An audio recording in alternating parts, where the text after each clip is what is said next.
Hello, welcome back. The title of this lesson is called Simplifying Radicals Part 1. So here we're going to work on actually simplifying radicals that involve square roots and also cube roots, where the number that we're taking the square root of or the cube root of is not a perfect square or a perfect cube.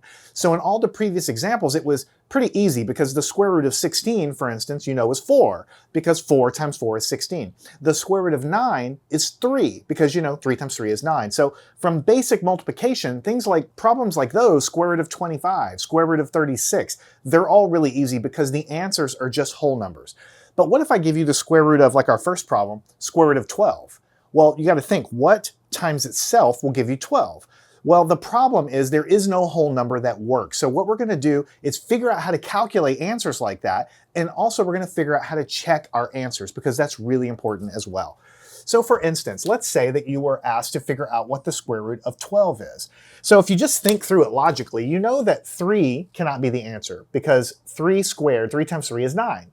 And that's obviously not the same as 12. And you know the answer can't be 4, because 4 times 4 is 16, and that's too big. So the square root of 9 is 3, and the square root of 16 is 4. So what we're asked to find, though, is not either of those. It's kind of in the middle, square root of 12, or close to the middle, square root of 12. So the answer to this thing has got to be somewhere between 3 and 4, because 3 squared is 9 and 4 squared is 16, and we're trying to find the square root of something between 9 and 16. And so it's going to be somewhere between 3 and 4. So it's good in the beginning to predict ahead of time roughly what you think the answer will be, so that when we get the answer, you can give it a sanity check. Now, if you recall, how did we teach you to do things like square root of 36? Now, you know the answer is 6, because 6 times 6 is 36. But I also told you, hey, go ahead and try to make a factor tree, right? And in this case, you could just write down 6 times 6 is equal to 36, and you're looking for pairs of numbers, and so the answer to this guy would be 6. But I also told you, hey, you could break this down further. And the reason I'm going here is because we're going to use the same technique here. You can write 6 as 2 times 3, and you can write this 6 as 2 times 3. And you're still looking for pairs of numbers in the bottom of the tree. And so you could say, well, here is a pair of numbers, the pair of 3s, and then I'll just circle the 2s right here. There's a pair of 2s. So the pair of 2s comes out as a single 2, and the pair of 3s comes out as a single 3, and 2 times 3 is 6. And you know the answer is 6, because 6 times 6 is 36. And of course, we already know that we could have just stopped right here and circled the 6s. I'm reminding you how we learned how to solve these problems before, because we're going to use the same thing. Let's do a factor tree for this and just see what it actually shows us.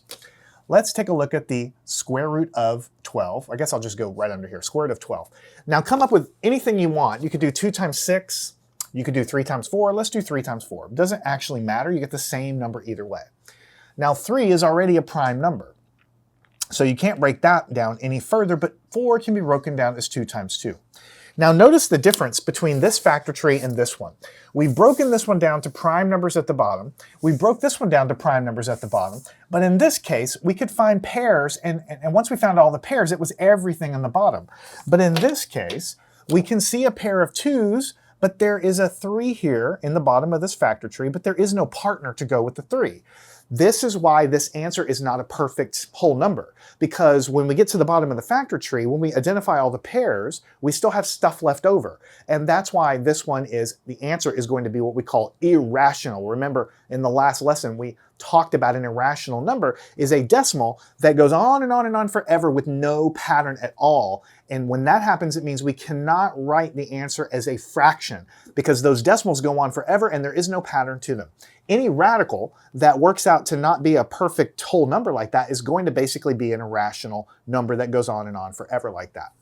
So we have a pair of 2s, and we do what we always do. I guess I'll write it down here. I'll say square root of 12 is, the pair comes out as usual. The 2 comes out. For the pair of 2s, it only comes out once. But then you have to multiply by what? What is left over is a 3.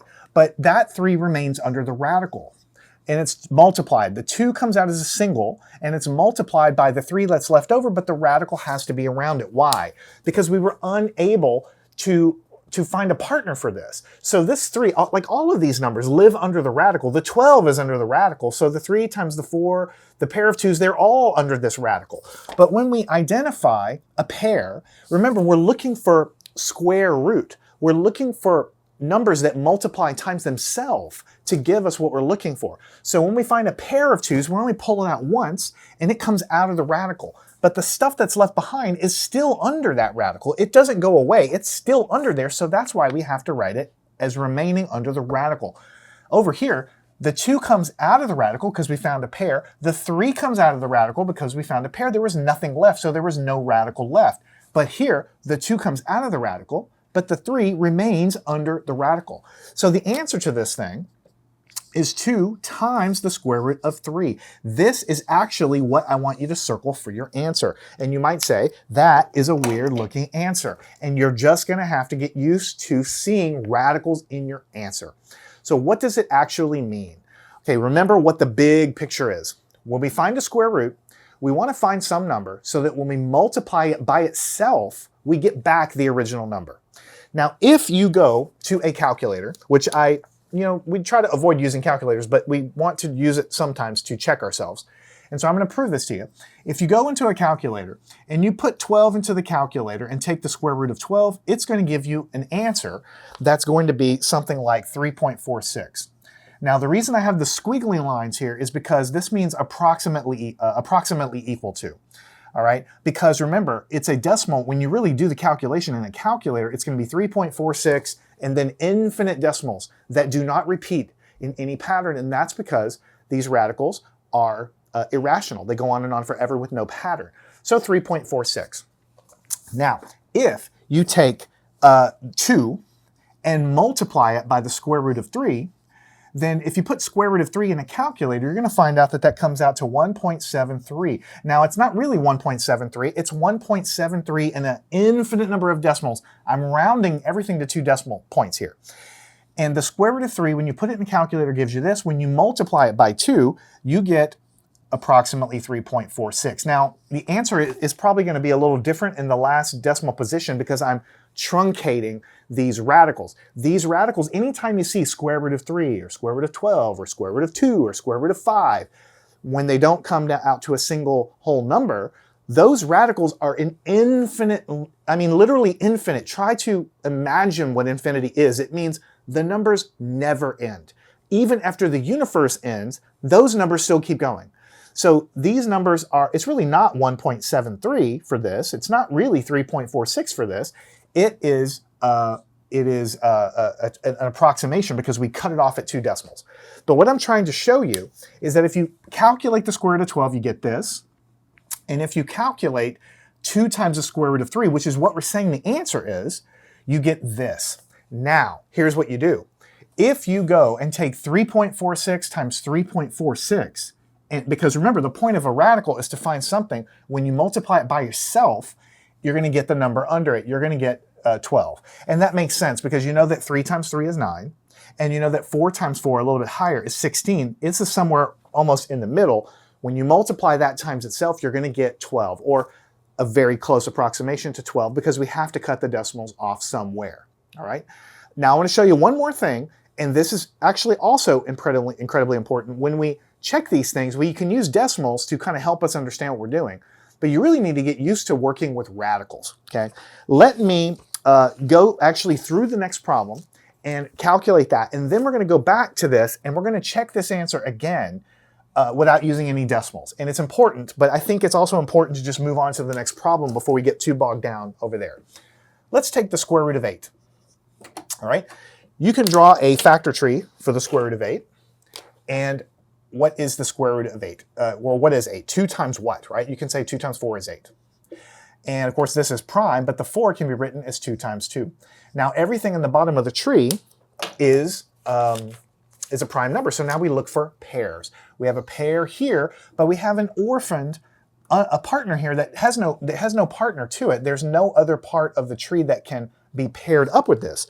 So what actually happens is we say that the square root of 8 is equal to, the 2 here comes out because we found a pair, but this 2 stays under the radical, 2 times the square root of 2. This is actually the answer to this question, 2 times the square root of 2. Okay? Now again, to check it, if you go to a calculator and find the square root of 8, what you're going to find is 2.83. Now I'm going to put a little approximate squiggly on there because it's not really 2.83, it's 2.83 and then infinite non-repeating decimals after it. All right? And then if you calculate this, the answer, 2 times the square root of 2, right? It's going to be 2 multiplied. When you put square root of 2 in a calculator, you're going to get 1.41 with a million infinite decimals after it. When you multiply these together, you're going to get 2.83. So what you calculate as the answer is exactly the same thing as what we found to be the answer. Of course, there could be minor differences in the last place of the decimal depending on where you cut it, but they are exactly equal to each other if you could carry all the decimals out. All right? And just to bring it all home, just like the square root of 36 is 6 because 6 times 6 is 36, if you take 2.83 and all the decimals after it and put it in a calculator and multiply it times itself, so 2.83 times 2.83, you're going to get very, very close to 8. It makes sense, right? Because 2 times 2 is 4, but this is closer to 3. 3 times 3 is 9.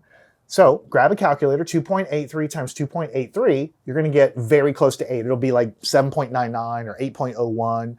And if you carry more decimals, it'll get closer and closer to the truth. Now, we have more problems to solve. I don't want to lose you. So here in the beginning, I want to show you how to check these answers without using decimals. And this skill is very important because when we get to algebra, we're going to be working with radicals like they're candy. They're just going to be everywhere. And you need to be comfortable with how to deal with radicals.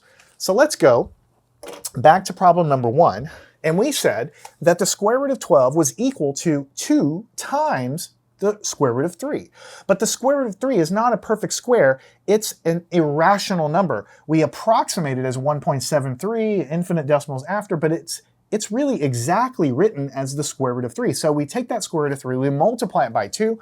That is exactly what the square root of 12 is equal to.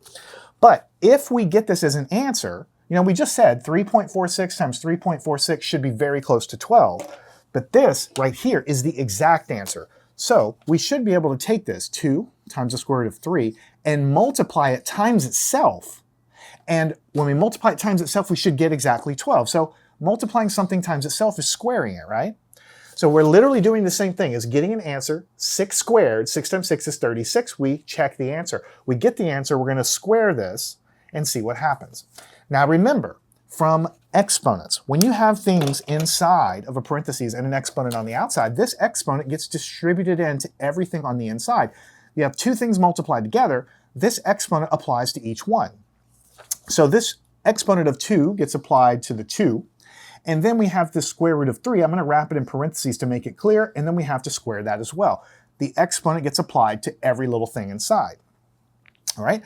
Now, 2 squared is 4, and then we have the square root of 3 squared. But remember, in the last lesson, we said that the square root and the squaring operation, they're opposites of each other, right? Just like if you take, 10 squared, and to take the square root of it like this, then what you're going to have is 100 on the inside, and take the square root of 100, you're going to get 10.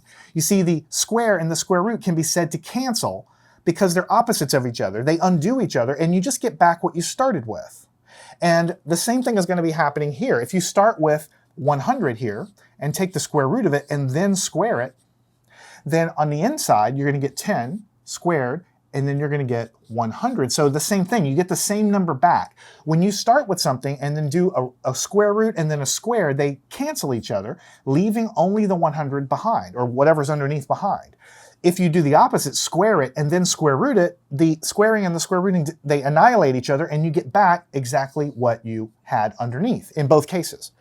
But here, notice that we have the square root of 3, and then we're turning around and squaring it. So this square root cancels with the square operation because those are actually called inverses. It's just like when you add 5. If I add 5 to something and then do the opposite, subtract 5, then I really have not changed anything. If I multiply by 10 and then turn around, divide by 10, doing the opposite, then I've not changed anything because those are opposite operations. Here I've square rooted this thing, but then I turn around and square it. those are opposite things. So what happens is you end up with, since they cancel like this, 4 times 3. And what is 4 times 3? 12.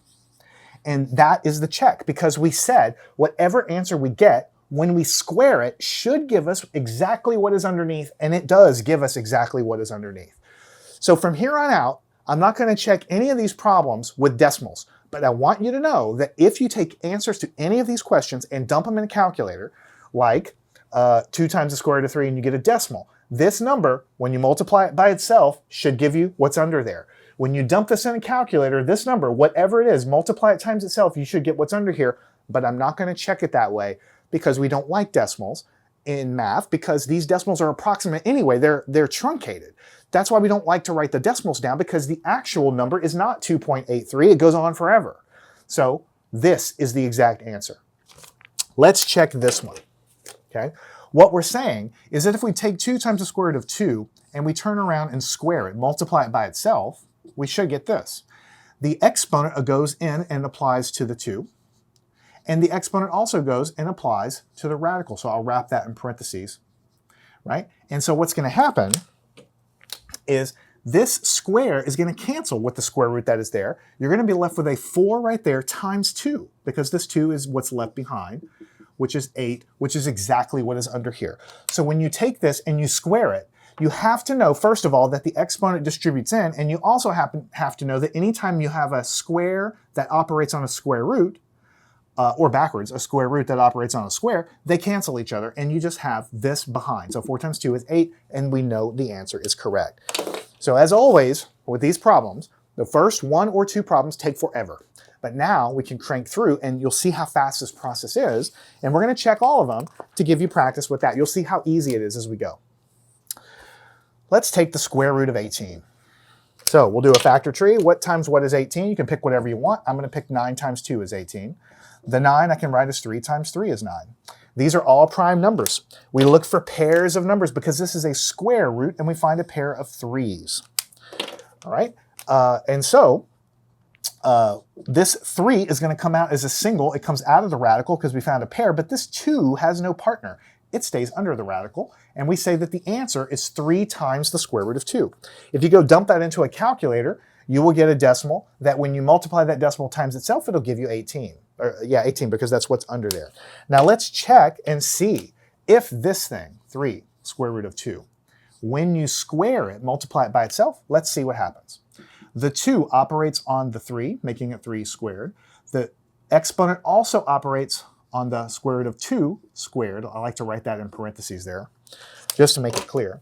And then we see that this square cancels with the square root because they are basically undoing each other. And what you have left is 3 squared, which is 9, times the 2, which is left over after the canceling, and you get 18. And 18 is exactly what is under here, so we know that the answer is correct. 3 times the square root of 2 is the answer to this problem. And you see, even though I talked so much for the first couple of problems, this one went very, very fast. All right, let's take the square root of 20. What is the square root of 20? You can write whatever you like. I'm going to say that 4 times 5 is 20, but you could do 10 times 2, or you're going to get the same answer either way. 4, I can write it as 2 times 2. The 5 is prime. The 2's are prime, so I stop. And I'm looking for pairs, because this is a square root. I found a pair of 2's. So the single 2 comes out.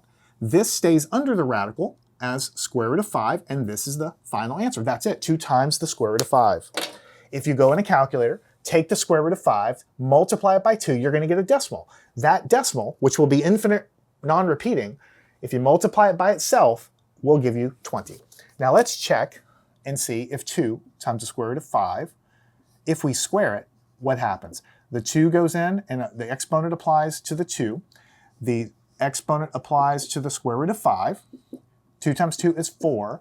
The cancellation of the square and the square root happens, so 4 times 5 is indeed 20, and so that is exactly what is under there, so you know the answer is correct. You don't have to guess. All right.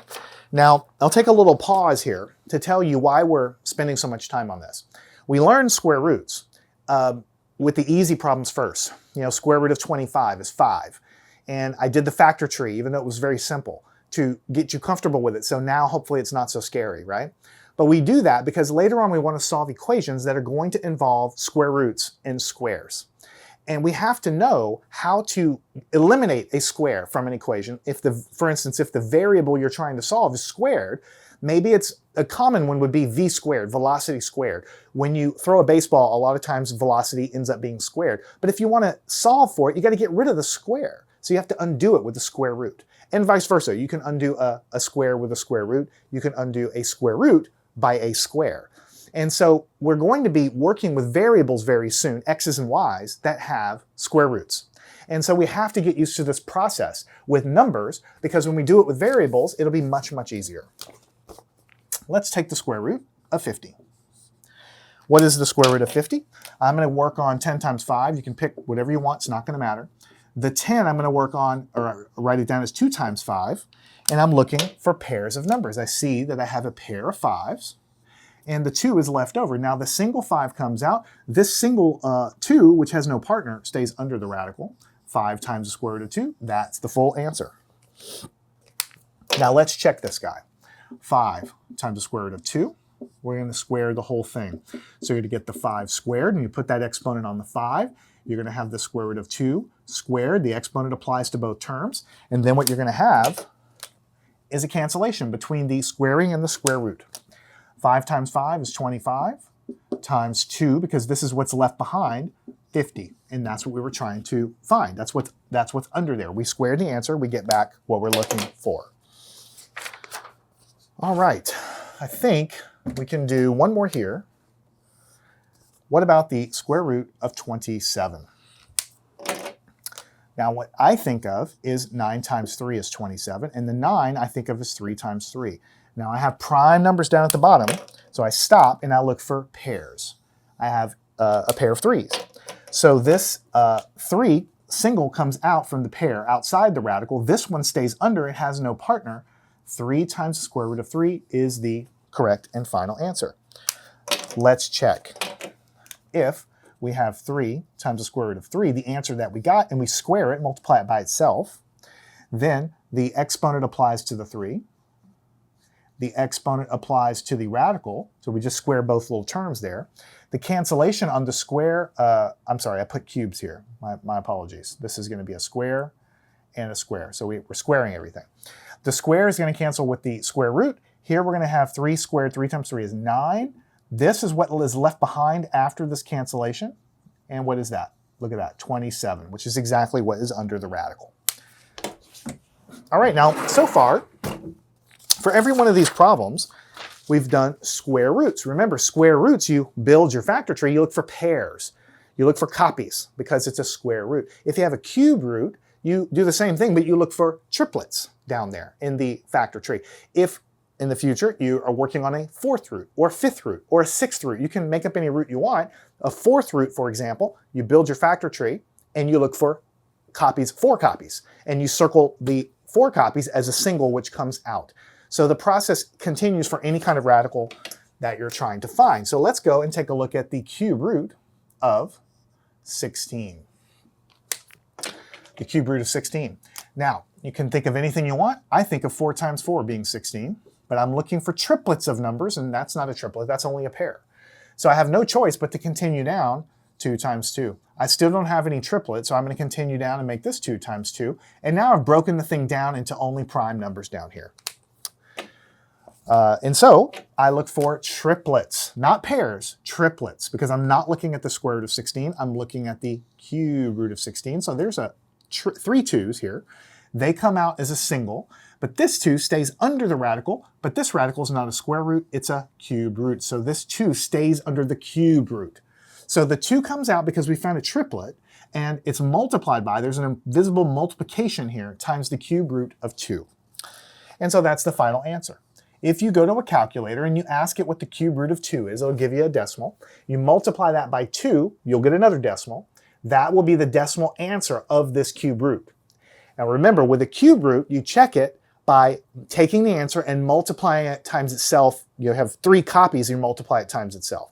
So what we have to do to check this thing is we have to take 2 times the cube root of 2 and we have to cube it. Because remember, for square roots, we just multiply it times itself to check it. For cube roots, the whole point of it is you got to find something that multiplies by itself, where there's 3 copies of it. So here we're going to cube it.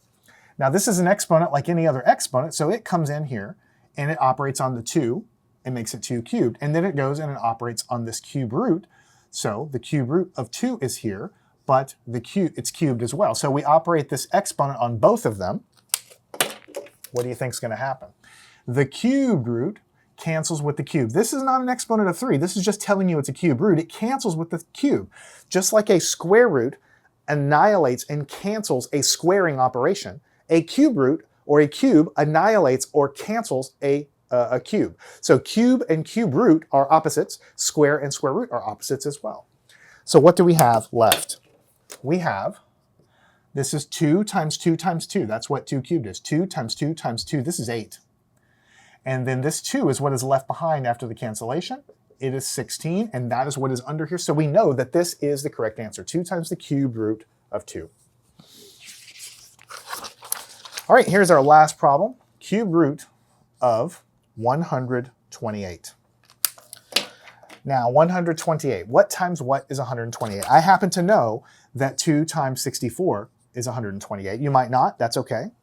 And I also know that 64 is 4 times 16. You could go a different direction with this, like 2 times 32, but I know that 4 times 16 is also the case. This 16, I can write it as 4 times 4. Now, if I wanted to, I could continue down with these 4s, and I can break them all into 2 times 2. You're going to get the same answer. But anytime you see a triplet, because you're looking for triplets here, you can stop, and you can circle that as a triplet. If you were to break it down into even more 2s, in fact, I'll do it just to show you in a second. Instead of just talking about it, I'll do it. What we have here is we see the 4, since we found a triplet, comes out. The 2 stays under the radical. So it's the cube root of 2. So it's 4 times the cube root of 2. All right, let's do it again real quick. 128, we're taking the cube root of that. We said 2 times 64. We said 4 times 16. We said 4 times 4. All right, now let's say you didn't see the triplet here. Okay, so this is 2 times 2. This is 2 times 2. And this one here is 2 times 2. You're looking for triplets. So here is a triplet. And here is another triplet, but this one has no partner. It's also in the bottom of the tree. So what do you get from this? This single 2 comes out, multiplied by this as a single 2 comes out, multiplied by this one, which stays under the radical. And 2 times 2 is 4 times the cube root of 2. 4 times the cube root of 2 is exactly the same answer. All right, last thing, let's check this guy. 4 times the cube root of 2. We need to cube it and see what it equals. This exponent of 3 gets operated on the 4, and then it's operated on the cube root of 2. And what happens is this exponent of 3 cancels with the cube root, and so what you're left with is 4 cubed. That's 4 times 4 times 4, right? So 4 times 4 times 4. This is 16 times 4, which is 64. So 4 cubed is 64. So 16 times 4, 16 times, if you're not sure, let's just go. 16 times 4, 6 times 4, 24, and then 4 and 2, 6. So you have 64 here, and then what's left over here after the cancellation is a 2, and that's 128, which is exactly what is under here. So I know it may not seem so exciting, but this is actually a really important lesson because you would be stunned how many students get all the way to Algebra 2 or even into calculus, and they don't really know how to handle radicals. They never really were taught that a square root is the opposite of a square and that they can cancel each other. Then they were never really taught how to check your answer with, when you get an answer like this, how to check it and how that logic plays out, as we've done here over and over again. They were never taught. It's not their fault. It's just they were never taught that. And none of us are born with this stuff. But I'm trying to teach you that if you have a simple problem like the square root of 100, factor tree gives you the answer. Very simple, pair of tens. But if you have square root of 105 or square root of 120, the problem is different, but you still attack it the same way. Build your factor tree. Any pairs you find, you come out with those, but whatever is left over just has to stay under that radical. And then the process is not mystical because it's the same process. You're not learning anything new. You're just continuing to apply what we know. I want you to practice every one of these, and I also want you to check every one of these. When you're confident you know what you're doing, follow me on to part 2. We'll continue building your skills with simplifying radicals.